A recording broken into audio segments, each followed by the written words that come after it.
Bom, gente, eu sempre morei sozinha desde muito cedo, desde muito nova, eu sempre tive a minha independência. E naquela época que aconteceu toda essa situação, eu não tinha filhos, então eu morava eu sozinha e uma cachorrinha que eu tinha, que ela não tinha porte nem muito grande, nem muito pequeno, ela tinha um tamanho médio, digamos assim. E até então ela era a minha única companhia. Eu conheci um rapaz através de alguns amigos ali em comum que nós tínhamos. Aí eu comecei a sair com ele, ficar, namorar. E quando nós estávamos com quase 2 anos de namoro, ele acabou tendo alguns problemas financeiros. Ele foi demitido do trabalho, e naquela época ele morava de aluguel e tudo, então ele começou a ter dificuldades para pagar o aluguel. E naquela época eu trabalhava, então eu vendo meu namorado naquela situação, convidei ele para morar comigo. Como eu morava sozinha, eu falei que era para ele morar comigo, para ele se estabilizar, né? Tudo, já que ele não estava podendo pagar o aluguel. E aí até ele conseguiu um emprego melhor e aí ele acabou aceitando. Passou a morar junto comigo. E assim, gente, da convivência, esse eu não tinha muito o que reclamar. Ele me ajudava com as tarefas domésticas, ele gostava muito de cozinhar, então ele sempre fazia almoço, janta, e a gente se dava muito bem. E aí, como eu falei pra vocês, eu tinha uma cadela, né, uma cachorrinha e tal, que gostava muito, inclusive, dele. Todas as vezes, antes dele se mudar, na verdade, da minha casa, todas as vezes que ele tava lá, ele fazia muito carinho nela, ela vivia perto, ela, sabe, gente, sabe quando um animalzinho gosta de alguém? Então, tinha confiança nele. Só que depois que ele passou a morar em casa, depois que ele passou a morar comigo, a minha cachorra vivia o tempo todo depressiva, digamos assim. Ela vivia estranha, não comia direito, vivia doente, eu não sabia por quê, porque ela tinha uma alimentação boa, ela tinha uma qualidade de vida boa, então eu não entendi o que estava acontecendo. Só que assim, teve uma vez em que eu cheguei em casa e eu percebi que a região íntima dela estava sangrando. Só que eu pensava que ela estava no cio, porque quando ela entrava no cio, ela ficava com essa região ali sangrando. Aí tudo eu pensava que era só isso. Só que quando eu ia, que eu fui para limpar, porque às vezes eu limpava, porque como ela dormia na caminha dela, então às vezes eu sempre tentava ali dar uma amenizada, dar uma limpadinha. Eu percebi que tava um sangue diferente e que ela tava com alguns machucados na região íntima dela. E eu fiquei, nossa, o que será que aconteceu com ela? Ela não era de sair de casa, ela não saía de casa, então não tinha como ter sido outro cachorro ou alguma coisa assim. Me desesperei, pensei que ela tivesse se machucado em algum canto e levei ela no veterinário. Só que tudo isso foi sem eu avisar o meu namorado, porque quando eu cheguei em casa, ele ainda não estava em casa.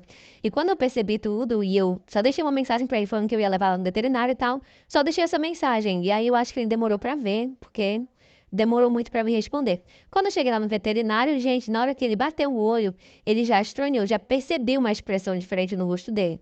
E eu perguntei o que que ele achava que era. Ele falou que ele ia fazer alguns exames e depois ele ia me avisar. E aí eu fiquei mais ou menos 1 hora, 2 horas ali esperando para saber o que estava acontecendo com a minha cachorrinha, até que meu namorado apareceu. Quando ele apareceu, ele começou a me ligar desesperadamente. E aí eu atendi o telefone, ele perguntou o que estava acontecendo e tal, e eu falei que eu estava com ela lá no veterinário, porque ela estava com a região íntima dela machucada, eu não sabia o que tinha acontecido. E aí, tipo, na hora ele desligou o telefone, sabe? Eu estranhei, mas eu estava mais preocupada com a minha cachorrinha, que eu nem dei muita importância para isso. Até que o veterinário veio e falou que ela tinha sofrido uma lesão muito forte na região íntima dela e que ele achava que ela tinha sofrido abuso por parte de alguém e por parte de um adulto. Na hora que ele falou isso, gente, eu fiquei, como assim? Um abuso? Tipo, aquilo pra mim, gente, parecia uma coisa de outro mundo. Aonde que eu ia imaginar que a minha cachorrinha estava passando por algo do tipo? E aí ele falou que ele já tinha visto outros casos e tal, que quando eu cheguei lá com ela naquele estado, ele já imaginava que fosse, porque ele já tinha pegado outros casos do tipo, mas ele quis fazer todos os exames e tudo, e ele tinha certeza que aquilo era fruto de alguma violência que ela tinha sofrido, de algum abuso, e só que tinha sido um abuso muito, sabe, agressivo, extremamente violento, porque ela estava muito machucada, tanto por fora quanto por dentro. Gente, eu entrei em desespero. Entrei em desespero, e aí eu me toquei. Aí eu percebi que a única pessoa que poderia ter feito isso tinha sido ele. Porque ele era a única pessoa, tirando eu, ele era a única pessoa adulta com quem ela tinha contato. Minha cachorra não era de ir pra rua, ela vivia dentro de casa.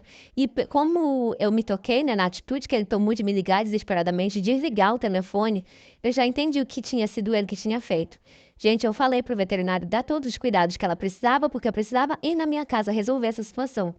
E eu fui. Quando eu cheguei na minha casa, vocês acreditam que ele já estava quase saindo? Ele ia fugir. Ele sabia que eu ia descobrir, então ele já estava fugindo. Só que, claro, eu cheguei a tempo, comecei a gritar, comecei a berrar, chamei ele de todos os nomes possíveis. E aí, claro, durante toda essa gritaria, os vizinhos acabaram escutando e foram para ver o que estava acontecendo. E quando os vizinhos chegaram, que abriram a porta, porque a gritaria estava muito grande, tanto minha quanto do meu namorado, eles viram que eu estava, gente, com uma e eu estava tentando cortar a região íntima do meu namorado. Não consegui cortar 100%, mas eu consegui fazer um belo estrago, porque ele me segurou ali tudo, então eu acabei cortando sim, mas, tipo, não tirei fora, sabe? Eu machuquei bastante. Aí os vizinhos foram pra cima, me tiraram de cima, entraram no desespero, chamaram a polícia, chamaram a ambulância, porque ele estava sangrando muito, tudo. E aí, claro, foi toda aquela confusão. Ele foi para o hospital, eu fui para a delegacia para tentar, né, dar o meu depoimento, falar o que estava acontecendo. E aí lá eu denunciei ele, falei o que tinha acontecido e tudo. E ele também acabou me denunciando pela tentativa, né, do que eu tinha tentado fazer ali com ele. E aí acabou que ele foi para o hospital, conseguiram fazer lá o que precisava fazer para salvar o órgão dele, que estava bem, bem feio. Só que, claro, teve todo um processo, ele foi preso, eu fui presa, gente, foi uma confusão só. Essa história aconteceu há bastante tempo atrás. Hoje em dia, tanto ele quanto eu, nós estamos soltos. Eu não sei por onde ele anda, não sei que fim que deu ele, se tá vivo, se tá morto, se mudou, se não mudou. Nunca mais vi ele. E os nossos amigos que a gente tinha em comum também, ninguém tem mais notícias dele. A gente acha que ele foi embora para outro estado. E assim, não me arrependo do que eu fiz, muito pelo contrário. A minha cachorrinha, graças a Deus, hoje em dia ela tá bem, ela ainda está viva e namora comigo. Ela já tá bem velhinha, porque ela já é uma cachorra realmente de mais idade, mas ela tá bem, conseguiu se recuperar.